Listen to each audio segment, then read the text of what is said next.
Anyway, you can relax because we're going to do some different things here, and we're going to just use what works. So whatever you like, that's what we'll use.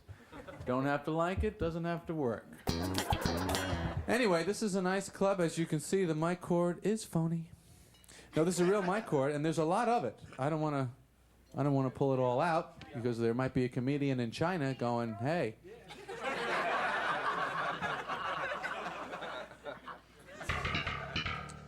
The platonic relationship. There are 3 types of platonic relationships: just platonic, only platonic, and strictly platonic. They are all identical. There are never both parties wanting to be in the platonic relationship. It is the idea of one person that the other one goes along with it. Do you know what I mean? And this person that's going along with the platonic concept is never quite happy, are they? They can never get it out of their mind. No matter what the activity is, they could be horseback riding. I wonder why she won't sleep with me. They're skiing. I can't believe it. We never sleep together. They're skydiving. Is there something wrong with me? Always thinking about it. What is it about being online that makes you hate the person in front of you so much? You know, you stand there, you look at the back of their head, you think, this is probably the stupidest person in the entire world. What is it about the back of somebody's head? You ever do that, though, in public? Kind of say things in your mind about people around you? In your mind. You're just saying, come on, where do you go? Move it up. There's 3 feet in front of you. Let's move it up, move it up, move it up. That's in your mind. Of course, on the outside, you always have your little public alone face. You know the public alone face, just...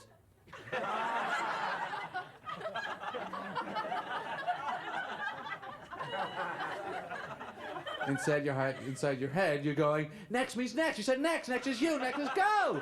Go. Next.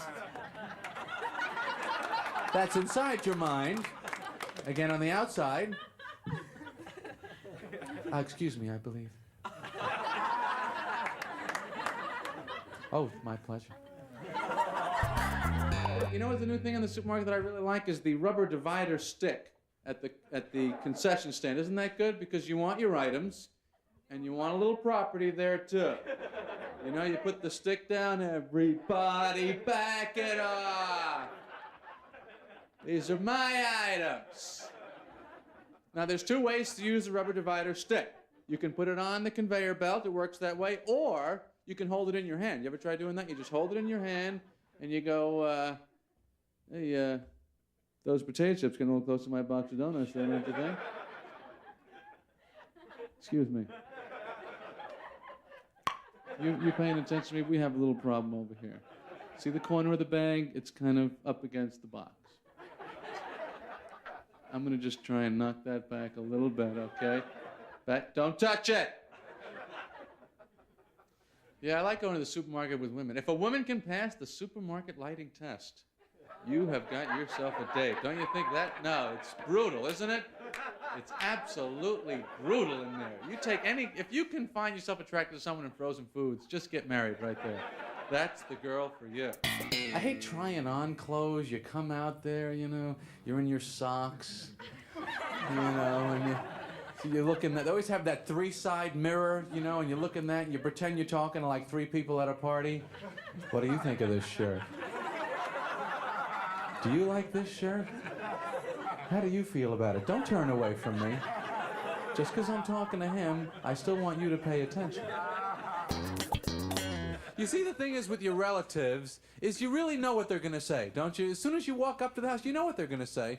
And you know how every subject is going to end, too. It doesn't matter what they're talking about.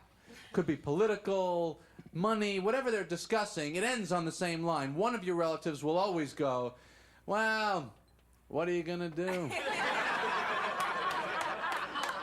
What can you do? And you sit there thinking, I can think of lots of things you could do, Uncle Nat. You could have one meal in your life where you don't zonk out on the sofa with the top of your pants open afterwards. How about that? Why don't you try doing that? You've never done that before? I'd like to see it. To me, the greatest job in professional wrestling is the referee. This is a great job. Here you are, you're a referee in a sport with no rules of any kind. How do you screw that up? What, do you got a chair you're gonna bang with? Fine. What are you, automatic weapons guy? Do whatever you like. No, there's no rules. Go ahead. Who thought up professional wrestling? I mean, if there was no professional wrestling, do you think you could come up with this idea? I go, wait a minute, I have a tremendous idea. Why don't we have huge guys in bathing suits pretend to fight? Millions of people will come out to see this. My next door neighbor does seriously have a pet monkey, and it's not happy. Because a monkey is, you know, it's a lot like a person. It looks like a person. They think like people, I guess. I mean, they got that people-looking face, you know, except their face skin seems a lot tighter. I think that's the look you get on your face when you're almost the dominant species on your planet.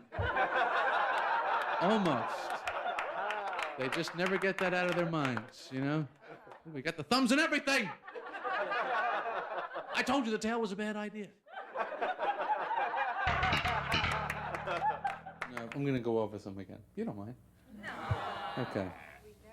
You never heard it before. I could tell from the laugh, the smiles get like...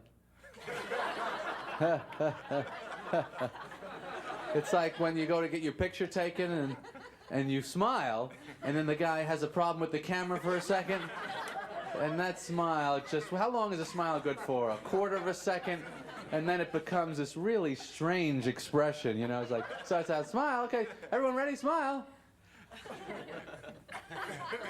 And then it starts to fade out, and it gets really... Just showing your teeth is all you can remember of what a smile's supposed to do. Are we smiling now? Oh. That's why you get those pictures like...